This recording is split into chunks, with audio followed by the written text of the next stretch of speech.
Monsieur le chanoine, vous venez d'écrire « Chemin de l'avenir ». Pourquoi ce livre? Parce que me l'ont demandé. J'ai répondu à des instances réitérées, mais pressantes, urgentes, me disait-on. On voulait savoir s'il était possible que j'explique comment actuellement avait pu se développer dans la province de Québec, disons l'État du Québec, cet extraordinaire bouillonnement et même confusion des idées qui ont abouti à une sorte de chaos où l'on se retrouve à peine, et comment nous pouvions sortir. Deuxièmement, comment pourrions-nous peut-être sortir de ce chaos sans y laisser notre âme? Si oui, alors, d'indiquer par quels moyens. Voilà comment, d'abord très peu ébranlé par les demandes que l'on me faisait, parce que je n'avais pas beaucoup réfléchi, ou réfléchi un peu comme tout le monde, sur ce qui se passait dans notre État du Québec. Mais à la fin, évidemment, après avoir réfléchi davantage, lu beaucoup de choses, lu des rapports d'enquête sur l'état actuel de la jeunesse, lu des livres, et avoir amassé quantité de notes, que ce que vous voulez, il est arrivé ce qui arrive à tout homme qui a un peu la longue habitude d'écrire. À un moment donné, un livre a surgi de tout ça, le plan d'un livre. Monsieur le chanoine, votre livre est, du moins dans ses premiers chapitres, un immense cri, un immense gémissement, presque une désespérance sur l'état de la jeunesse actuelle. Oui, et en effet, ainsi que je crois l'avoir écrit, nous assistons à pire qu'aux erreurs traditionnelles des générations. Il y a un abîme des deux. Et les parents vous disent que leurs enfants ne parlent plus la langue de leur père et de leur mère. Les maîtres ont toutes les peines du monde à capter l'oreille également de leurs disciples, de leurs enfants. De sorte que qu'entre la jeunesse, la génération plutôt d'hier, et la jeunesse d'aujourd'hui, il y a véritablement beaucoup plus qu'un fossé. La jeunesse d'aujourd'hui, c'est une explication que je donne après d'autres, c'est qu'elle me paraît une jeunesse d'un âge physiologique en avance sur son âge psychologique. Elle est extraordinairement de vie, elle est extraordinairement de corps pour ce qu'elle a d'âme. Je dis quelque part, je pense, trop de corps pour trop peu d'âme. Mais, monsieur le chanoine, tout ce qui s'amorce à l'heure actuelle au plan de l'éducation n'est pas de nature à vous donner beaucoup d'espoir? C'est-à-dire que j'ai évidemment, j'avais une foi absolue, je le dis là-dedans, dans une éducation.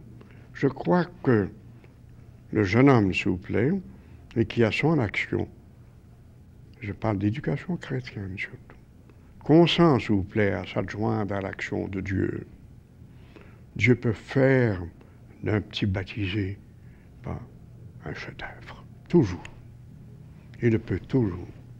Parce que je ne crois pas que, véritablement, on puisse trouver une forme d'action qui soit comparable à celle de l'action divine, s'unissant à l'action humaine. Mais tout ça doit se passer, et bon Dieu veut que ça se passe dans une parfaite et pleine liberté. Dans notre système d'éducation, tel qu'on nous le propose, il y a de magnifiques structures. Les structures, je ne les boude pas, je les crois nécessaires, mais tout dépend de ce que l'on met dedans. Quelle sorte de maîtres y mettront? Sauront-on y mettre et pourra-t-on y mettre? Quelle jeunesse consentira à s'y mettre également? Et ensuite, quelle formule d'éducation? Quelle philosophie d'éducation fera-t-on que s'inspire tout l'enseignement et toutes les structures de cet enseignement? Tout ce bouillonnement auquel vous faites allusion ne traîne pas avec lui les indices d'une ère nouvelle? Il y a évidemment un bouillonnement d'idées qui ne conduit nulle part.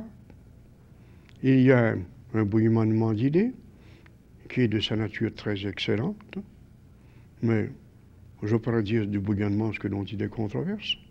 La controverse, pour la controverse, n'amène à rien. La controverse qui, comment dirais-je, aspire à la recherche de la vérité, ah voilà.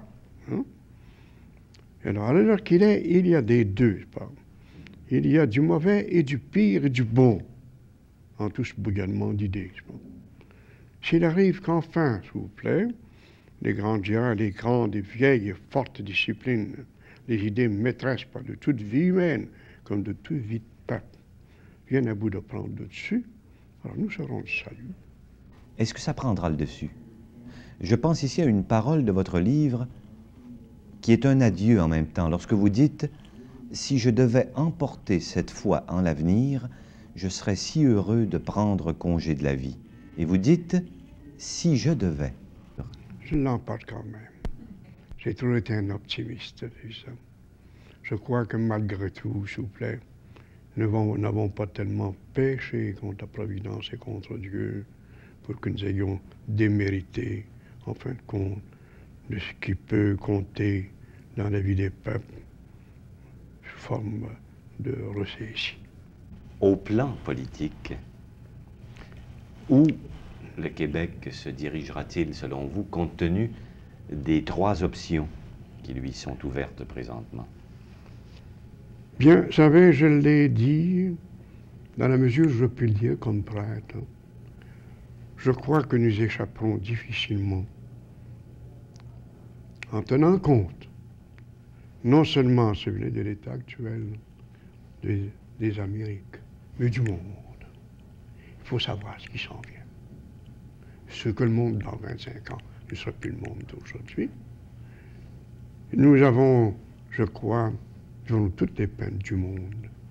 Si la province de Québec veut véritablement réaliser son destin,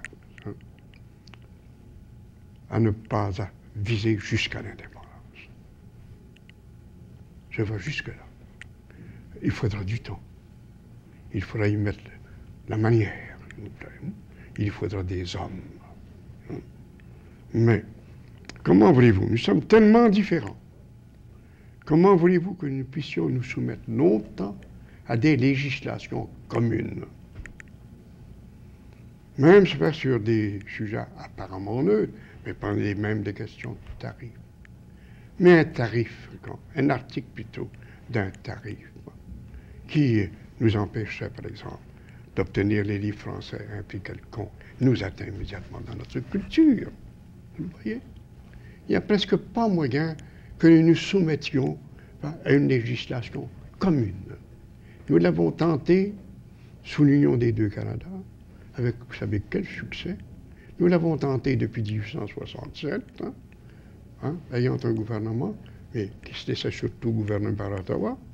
Et vous voyez avec quel fâcheux aboutissement, à quel fâcheux aboutissement nous sommes à l'heure qu'il est.